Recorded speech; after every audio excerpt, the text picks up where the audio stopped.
সফলতার পথ কঠিন কিন্তু অসম্ভব নয়। সফলতা রাতারাতি আসে না, এটি ধৈর্য, কঠোর পরিশ্রম এবং অবিরাম প্রচেষ্টার ফল। যখন মনে হবে সব কিছু শেষ, তখনই নতুন শুরু করার সময়। নিজের স্বপ্নকে সত্যি করতে হলে লক্ষ্যে স্থির থাকতে হয়, পরিশ্রম করতে হয় এবং কখনো হাল ছাড়তে হয় না। হ্যালো এভরিওয়ান, আসসালামু আলাইকুম, welcome to Smriti's diary another video.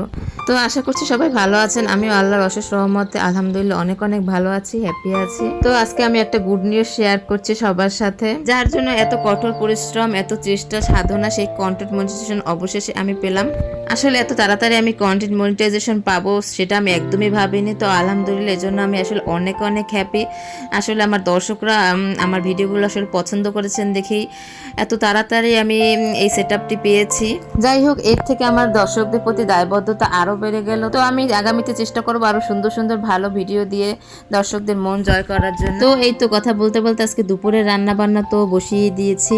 আজকে দুন্দোল রান্না করছি, দুন্দোল, চিচিঙ্গা, ঝিঙ্গা, এগুলো আসলে আমি সব কেমন যেন গুলিয়ে ফেলি, কোনটা কি আসলে বলতে পারি না ভালোভাবে। এজন্য বাজারে গিয়ে অনেক সময় অগোছালো হয়ে যায়।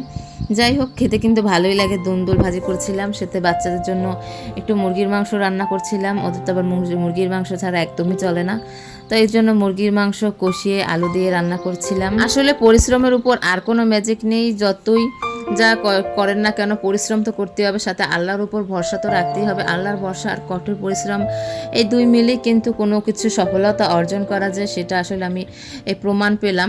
জানি আমার এই সফলতা অনেকের কাছে ভালো লাগবে, আবার অনেকের কাছে ভালো লাগবে না। ভালো লাগবে না বলতে এটা কাছের মানুষরাই হয়তো বা হবে, কারণ আমার এই পেজ খোলার পর আমি অনেক কাছের মানুষকে বলেছিলাম, কিন্তু তারা কেউই এখন পর্যন্ত কোনো লাইক কমেন্ট দূরে থাক, কোনো সময় উকি দিয়েও দেখতে আসে না বা জিজ্ঞেস করে না। তারা মনে করে তাদের একটা লাইক বা কমেন্ট আমি মনে হয় অনেক কিছু অনেক দূর এগিয়ে যাবো, সেই জন্য হিংসায় হয়তো বা এমনটা করে। যাই হোক, তাতে কোনো সমস্যা নাই। আল্লাহর উপর ভরসা রেখে এগিয়ে যাচ্ছিলাম এবং সেই চেষ্টাতেই সফলতা কিছুটা হলেও অর্জন করতে পেরেছি, বাকিটাও ইনশাল্লাহ হয়ে যাবে। আসলে একটা জিনিস দেখবেন কি, আপনি সফলতায় কিন্তু দূরের মানুষের চাইতে আপনার কাছের মানুষগুলো বেশি ঈর্ষান্বিত হবে, নজর দিবে। আমি এই অনলাইন জগতে এসে এই জিনিসটা একেবারে বাস্তব প্রমাণ পেলাম।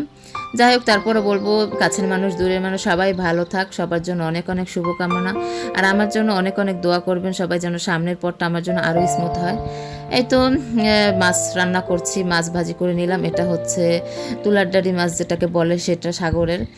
তো আমি বেশি একটা চাষের মাছ খেতে পারি না, সেজন্য বেশিরভাগ আমি সাগরের মাছই প্রেফার করি, আর নদীর মাছ। তো এই তো মশলা কষিয়ে নিয়েছি। মশলা এখানে যত পেঁয়াজ রসুন দিয়েছি, মরিচ টরিচ দিয়ে একেবারে ভালোভাবে মশলাটা কষিয়ে নিয়েছি।